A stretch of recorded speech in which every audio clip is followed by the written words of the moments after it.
الحمد للہ وحدہ والصلاة والسلام علی من لا نبی بعدہ اما بعد۔ میرے بھائیو، دوستو، بزرگو، عزیزو، آپ حضرات تک ایک پیغام پہنچانا مقصود ہے۔ کثرت کے ساتھ بہت ہی زیادہ لوگوں کے فون آ رہے ہیں انتظار، شب بارات کب ہے، کب جلنا ہے، روزہ رکھنا ہے، کتنے رکھنے ہیں، اور رات میں کیا کیا عبادتیں کرنی ہیں، مستقل فون۔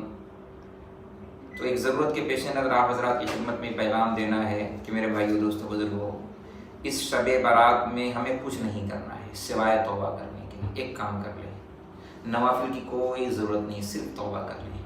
کوئی ضرورت نہیں نفل پڑھنے کی، کیونکہ اپنے آپ کو رواج سے، رسم سے تھوڑا باہر لے کے آئے۔ اس وقت میں بہت درد کے ساتھ کہہ رہا ہوں، ہم سب نے اللہ کو ناراض کیا ہوا ہے، اور اس وقت اللہ ناراض ہیں، یہ بات ماننی پڑے گی۔ اور میرے گناہوں کی وجہ سے، میں آپ لوگوں کو قصوروار نہیں کر، میں میرے گناہوں کو دیکھ لوں۔ اس زمانے کا سب سے بڑا المیہ اور دکھ یہی ہے کہ ہر آدمی دوسرے کے گناہوں کی نحوست سمجھ رہا ہے کہ دوسرا گنہگار ہے، واقعی امت میں بڑی بے دینی ہے تب ایسا ہو رہا ہے۔ میں سمجھتا ہوں میرے گناہوں کی نحوست ہے، اور میرے گناہوں کی وجہ سے اللہ نے عذاب بھیجا ہوا ہے۔ اس وقت اتنی بھاگتی دنیا میں اس کے پاس سانس لینے کی فرصت نہیں، سب کو اللہ نے جام کر دیا، تھما دیا، ایک دم سے ساری دنیا رک گئی۔ نہیں چاہتے تھے، کروڑوں کی تعداد میں 600 کروڑ بسنے والے انسان اپنی اپنی پلاننگ، اپنے اپنے ارادے، کسی کو کہیں جانا، کسی کو کچھ کرنا، کسی کو کچھ کرنا، اور تدبیر اور تقدیر اور امر اللہ ہی کا غالب آیا۔ اللہ نے فیصلہ کر دیا، تھم جاؤ، ساری دنیا تھم گئی، سارے دروازے بند، ساری کھڑکیاں بند، ساری سڑکیں بند، دکانیں بند، حتیٰ کہ مسجدیں بھی بند، سب بیٹھ گئے گھر کے اندر۔ اللہ یہ بتانا چاہ رہے ہیں کہ میں ناراض ہو چکا ہوں، اب مجھے منا لو۔ اللہ جب ناراض ہوتے ہیں تو شکر منائے، دعا دیں، رسول رحمت صلی اللہ علیہ وسلم پر درود بھیجیں کہ ہمارے گناہوں کی وجہ سے اللہ نے بندر نہیں بنایا، ورنہ جو گناہ ہو رہے ہیں اس وقت میں، اللہ چاہتے تو کب کا دھسا دیتے زمین میں، لیکن اللہ کا رحم ہے اور نبی کی دعا درمیان میں آڑ بن جاتی ہے، اس امت پر اللہ کا خاص فضل۔ لیکن اللہ نے ایک بہت بڑی گھنٹی، ایک بہت بڑا کوڑا اس امت کے اوپر پھینک دیا ہے اپنے عذاب کا انتقام کا، کہ دیکھو یہ ہے میری ناراضگی، کہ تم سب نے مجموعی طور پر مل کے مجھے ناراض کیا تھا، اور مجموعی طور پر تم سب نے مجھے میرے حکموں کو توڑا تھا۔ تو میرے بھائیوں، دیکھو یہ جو شب بارات جو رات آنے والی ہے، اپنے ہندوستان میں اور خاص طور سے اپنے کیلنڈر کے حساب سے جمعرات والے دن جو رات آئے گی، اس رات میں ہمیں توبہ کرنا ہے، استغفار کرنا ہے، رات کو جگنا ہے، اللہ کے حضور رونا دھونا ہے، اور اگلا آنے والا دن، جمعہ والا دن، اس دن روزے رکھنے، ایک روزہ رکھنا ہوتا ہے۔ لوگ یہ بھی پوچھتے ہیں کہ ایک رکھنا یا 2 رکھنا، تو میں آپ لوگوں کو آسانی کے لیے بتا دوں، شب بارات کا ایک روزہ رکھنا چاہیے۔ وہ 2 روزے والا مسئلہ محرم کا ہے، 9، 10 یا 10 اور 11، یہاں ایک روزے رکھنے ہوتے ہیں۔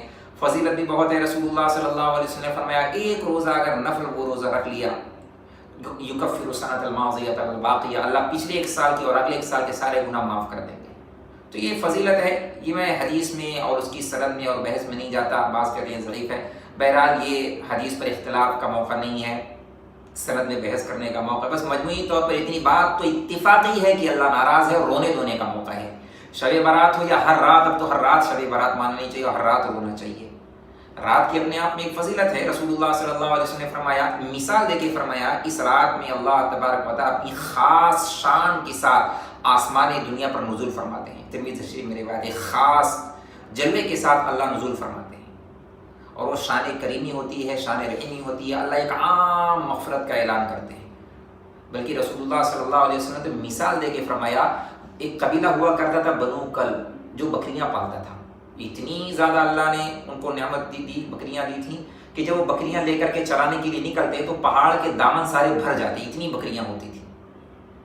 تو رسول اللہ صلی اللہ علیہ وسلم نے مثال دے کے فرمایا، تمثیل، مثال دے کے فرمایا کہ اللہ تعالیٰ آج والی رات اتنا زیادہ لوگوں کو جہنم سے آزاد فرماتے ہیں، اتنا زیادہ آزاد فرماتے ہیں، جیسے بنو کلب کے بکریوں کے بال، اتنا زیادہ۔ یہ مثال ہے، تکثیر، یعنی بہت زیادہ اللہ تبارک و تعالیٰ معافی کا اعلان کرتے ہیں، لوگوں کو جہنم سے آزاد کرتے ہیں۔ لیکن یہاں میں اپنی بات کو روک کے ایک بات ضرور کہوں گا، چند لوگ ایسے ہیں کہ آج والی رات بھی، یہ والی رات بھی، شب بارات میں بھی ان کی مغفرت نہیں ہوتی، ان کا مسئلہ آگے کے لیے ٹال دیا جاتا ہے، ان کی تاریخ لگ جاتی ہے، ان کا کیس پینڈنگ میں ڈال دیا جاتا ہے۔ 5 ایسے شخص ہیں، اگر انہوں نے اس گناہ سے توبہ نہیں کی، اس رات بھی ان کی مغفرت نہیں ہوتی۔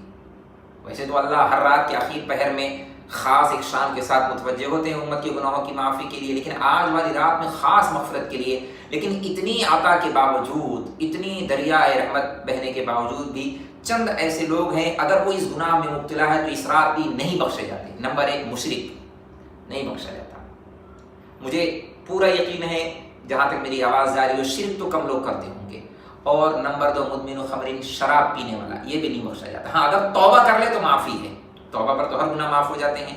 لیکن آگے کی جو 3 باتیں ہیں میں بڑے افسوس کے ساتھ کہہ رہا ہوں، اس میں اکثریت مبتلا ہے، اکثر لوگ اس میں مبتلا ہیں. آگے کی 3 چیزوں میں شرک سے اللہ نے محفوظ رکھا ہے، شراب کوئی پیتا ہے، لیکن آگے کی 3 لوگ اگر گناہ میں مبتلا ہیں تو اس رات میں بھی مغفرت نہیں ہوتی ہے. خود رسول اللہ فرما رہے ہیں، میں اپنا قانون نہیں بیان کر رہا. اور نمبر 3 مسبل ازارہ، اپنا پائجامہ، شلوار یا پینٹ یا تہبند ٹخنے سے نیچے ڈالنے والا. ٹخنے سے نیچے کتنا آسان سمجھتے بھی اس کو، حالانکہ اللہ کی کتنی بڑی ناراضگی، اللہ نہیں معاف کرتے. اللہ کا حکم ہے. تکبر کی وجہ سے کوئی لٹکائے ہوئے اللہ کہتے ہیں نہیں بخشا جاتا. حالانکہ ہم اس کو بہت معمولی سمجھتے ہیں. ہمارے لیے حکم خالی نماز میں فولڈ کرنے کا نہیں ہے، مستقل اس سے بچے رہنے کا ہے. اپنی پینٹ ہو، شلوار ہو، تہبند جو بھی ہو ٹخنے سے اوپر پہنے. اور اس سے آگے کی جو 2 باتیں ہیں اکثریت اس میں مبتلا ہے. نمبر 4 المشاہین، کینہ دل کے اندر پالنے والا، بغض رکھنے والا، کینہ، نفرتیں پالنے والا، کسی مسلمان میں لڑائیاں پیدا کرنے والا، کسی کے بارے میں تکلیف دینے کا ارادہ رکھنے والا، دل کے اندر گند اور غلاظت پیدا کرنے والا مشاہین کہلاتا ہے. ایسے آدمی کی بھی اس رات میں بخشش نہیں. اللہ تو جانتے ہیں دل کا حال، اللہ دل کا حال جانتے ہیں، نہیں بخشا جاتا. اور آج تو اللہ معاف کرے، ہر دوسرا تیسرا آدمی یہ چاہتا ہے کہ بھئی کسی کے درمیان لڑائیاں پیدا کر دو، فلانا ایسا، فلانے میں یہ برائی، فلانے میں یہ برائی. تو اگر ہم نے اس گندگی کو نہیں دھویا، اور یہ کون سے صابن سے دھویا جائے گا، کون سے صرف سے دھویا جائے گا، یا آنسو سے دھویا جائے گا، یا آنسو کام چلے گا. اگر اس گناہ میں مبتلا تو کتنی بھی نفل پڑھ لیں نہیں بخشش ہوگی. اور آگے عاق لوالدین، 5واں فرمایا ہے ماں باپ کا نافرمان نہیں بخشا جاتا. ماں باپ کا دل توڑنے والا، اونچ نیچ ہو جاتی ہے، کمی ذاتی ہو جاتی ہے، لیکن جو ماں باپ کا دل دکھاتے ہو، تکلیف دیتے ہو، نہیں بخشا جاتا. تو اب اگر ہم سے لوگ مسئلہ پوچھتے ہیں مجھ سے صاحب کیا عمل کریں، کون سی، میں کہتا ہوں کوئی نفل مت پڑھو بھائی، جو فرض ہے واجب ہے پہلے اس پہ دھیان دو. لوگوں کا خیال ہے تو 6 رکعت نماز پڑھو، ٹیکنیکل قسم کی 12 رکعت نماز بتا دیں اور یہ پڑھ لیں، اور یہ کوئی ضرورت نہیں ہے. اللہ توفیق دے. پڑھیں، کہنے کی تو بہت ساری باتیں، میں کہوں گا صلاۃ التوبہ پڑھ لیں، میں کہوں گا صلاۃ التسبیح پڑھ لیں، میں یہ بھی کہہ سکوں عمر بھر کی قضائیں پڑھ لیں، بہت ساری چیزیں. لیکن میں تو یہ کہتا ہوں بھائی دیکھو ہم سب نے اللہ کو ناراض کیا ہوا، اور اس وقت اللہ ناراض ہے. یہ رات توبہ کرنے کی رات ہے. توبہ کرنے کا مطلب ہوتا ہے جو گناہ ہے فوراً اس کو پہلے چھوڑیں، فوراً چھوڑنے کی نہیں، اب نہیں کرنا، اور اللہ کے سامنے روئیں. اتنا روئیں. صحابہ کے ہاں تو آتے اتنا روتے تھے کہ آنسوں سے لڑیاں ایسے نشانی بن جاتی تھی رونے کی وجہ سے. حالانکہ وہ جنتی تھے، لیکن اس کے باوجود صحابہ روتے تھے اللہ کے سامنے. نبی علیہ الصلوۃ والسلام خود استغفار کرتے تھے معصوم ہونے کے باوجود. یہاں ساری زندگی گناہوں میں ڈوبی ہوئی ہے، لیکن پھر بھی غفلت کی زندگی ہے، اور پروجیکٹ اور پلان اور بزنس اور نہ جانے کہاں کہاں کے خیالات. یہ کاروبار بڑھانے کا، دنیا کی باتیں کرنے کا وقت نہیں، یہ صرف ایک وقت ہے توبہ کرنے کا. یہ اللہ کے سامنے رونے دھونے کا وقت ہے. اتنا روئیں، رو کے تھک جائیں، آنسو خشک ہو جائیں، پھر روئیں، پھر تھک جائیں، پھر روئیں. میں کہتا ہوں ساری رات روتے رہیں، ساری رات اللہ کے سامنے. میں عورتوں سے بھی خاص طور سے کہنا چاہتا ہوں، عورتیں بھی چاہتی کہ ہمارے گھر والے ذرا باہر جائیں، کچھ کما کے لے کے آئے، لیکن کیا کریں اللہ کی طرف سے حالات ایسے آ گئے ہیں. عورتیں بھی پریشان، مرد بھی پریشان، چھوٹے بڑے سارے ہی پریشان. اس پریشانی کی وجہ ہم خود ہیں، ہمارے اپنے تنہائیوں کے گناہ، ہماری نحوستیں گناہوں کی، اسی وجہ سے اللہ نے حالات پیدا کیے ہوئے. تو میں تو ایک ہی بات کہوں گا بھائی، یہ جو جمعرات والی رات آ رہی ہے، اس رات میں جگنا ہے، اور جگ کر کے کرنا کیا ہے؟ جگ کر کے صرف رونے والا کام کرنا ہے. بس جھولی پھیلا کر کے اپنے سارے گناہوں کی معافی مانگنی ہے. اللہ بڑے غفور رحیم ہیں، ہم روئیں گے تو اللہ معاف کریں گے. ہم رو ہی نہ، ہم سوچیں نہیں میں اس گناہ میں مبتلا رہوں گا اور اللہ معاف کریں، تو یہ تو ضد والی بات ہے، یہ تو خام خواہی پاگل پنے والی بات ہے. اللہ نے کہا ہے تم ایسا کرو تو میں معاف کروں گا، اور اللہ ہی نے کہا اگر ایسا نہیں کرو گے تو نہیں کروں گا. تم یہ کہتے نہیں اللہ بڑے غفور رحیم ہے، اور اللہ کہے ہاں میں غفور رحیم ہوں، لیکن میں ایسا معاف کروں گا. تمہارے پچھلے سارے معاف کر دو، لیکن اتنا تو کام کر لو، اتنا تو کام کرو. کینہ ختم کر دو، حسد ختم کر دو، کسی کے بارے میں بغض ختم کر دو، شراب پی دو، شراب چھوڑ دو، شرک کر دو، شرک سے توبہ کر لو، شلوار ٹخنے سے ننگی کر لو، خالی کر لو، پیجامہ اوپر کر لو. کیا مشکل جاتا ہے؟ کوئی مشکل نہیں ہے. اگلا آنے والا دن روزہ رکھ لو. اور اگر ہم نے اجتماعی طور پر پوری دنیا میں جہاں جہاں تک میری آواز جائے، میں تو گزارش کرتا ہوں کل ایک دن رہ جائے گا، کل والا دن اور پرسوں والا دن، یہ جو پیغام ہے جتنا زیادہ ہو سکے لوگوں تک پہنچائیں. اس 2 دن کے اندر جتنا زیادہ ہو سکے پہنچائیں. اپنے موبائل میں جتنے نمبر ہے سارے لوگوں تک پہنچا دیں. تاکہ سب کو پتہ چلے کہ مسلمانوں نے مل کر اجتماعی طور پر پوری دنیا میں توبہ کی اور اللہ نے حالات ختم کر دیے. ایک ہی راستہ ہے حالات کے ختم ہونے کا, اور یہ نہیں, آگے کا بھی تو اور بڑا مسئلہ ہے. جہنم کا مسئلہ کوئی چھوٹا مسئلہ نہیں ہے, آگے کی بڑے بڑے مسائل ہیں.